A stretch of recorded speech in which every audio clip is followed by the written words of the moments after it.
No Man's Sky Interceptor update number 4.2 is here, and it's another big patch that is filled with new content and tweaks and changes throughout this huge galaxy-sized game.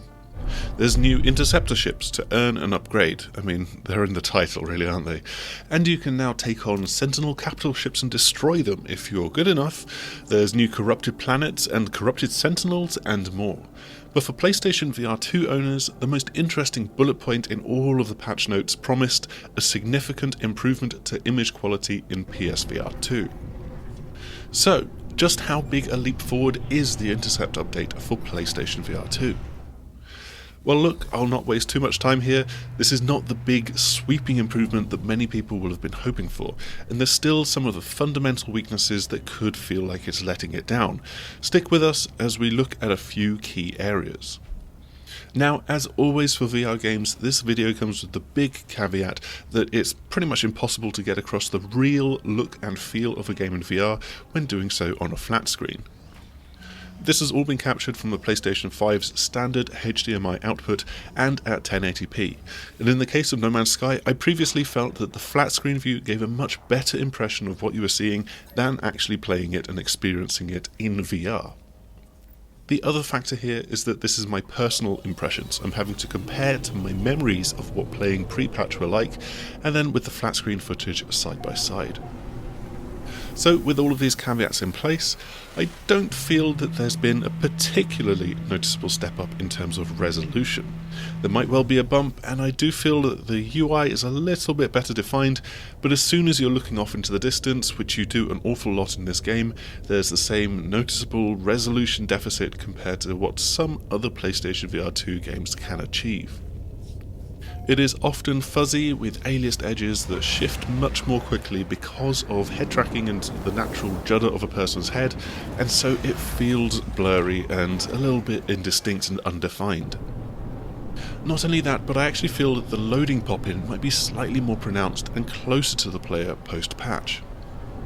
Now of course this is very difficult to define because Hello Games' custom engine is making use of things like FSR 2.0 upscaling and dynamic resolution scaling to maintain a solid performance, and so it's very likely that for this update they've fiddled with some of the parameters and they've tried to tweak and try and find a new balance that extracts a little bit more performance out of the PS5 and is able to push a little bit more image quality at certain times. With dynamic resolution scaling, you've always got this upper and lower threshold, and so it could be that they've raised this upper threshold and stable scenes could see a slightly higher resolution because of this. But then as soon as you get to a busy combat and hectic planets, you don't get the same benefits. In fact, we landed on a particularly busy planet with an awful lot of enemies, and, well, yeah, there's a lot of aliasing, there's a lot of blurriness and low resolutions that you can definitely see at this particularly busy point in time.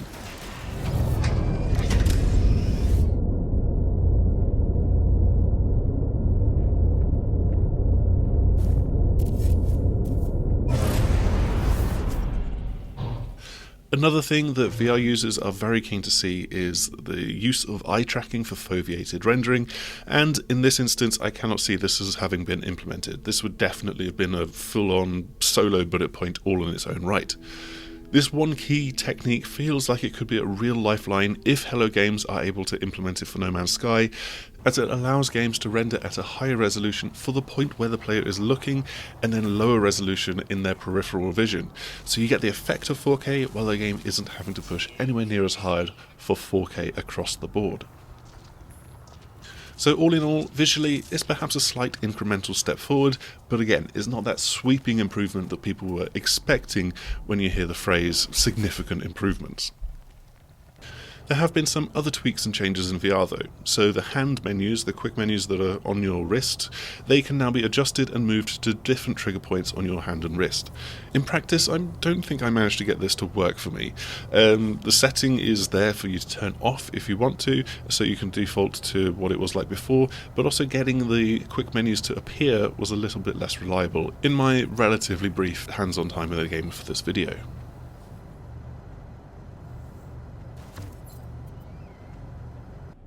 There is also the option to change the behaviour of the in-game flight stick, so that it's now for left and right rolling instead of turning. However, what I still really want to see is the ability to simply fly using the analog sticks for control and not this physical motion. I feel that would be much better, much more responsive and accurate when you're trying to dogfight in this game. Alternatively, they could also just add in support for the DualSense in hand so that you can play with that instead of the Sense controllers when you're flying. So, all in all, Interceptor update is not quite what PlayStation VR2 fans have been hoping for. The improvements that Hello Games have made are short of the claimed significant improvement, and it goes to the point that users on Reddit can't decide if it's better, the same, or actually even worse than it was before. Of course, we fully expect that Hello Games will keep plugging away at this through successive updates, but for now, players will still have to accept a generally fuzzy appearance when playing in PSVR2. That's all that we've got for this video, but hopefully it's been nice and informative and demonstrative for you as well. If you have enjoyed this, make sure to like, subscribe, do all of the usual YouTube things, and hopefully we will see you again soon. Goodbye!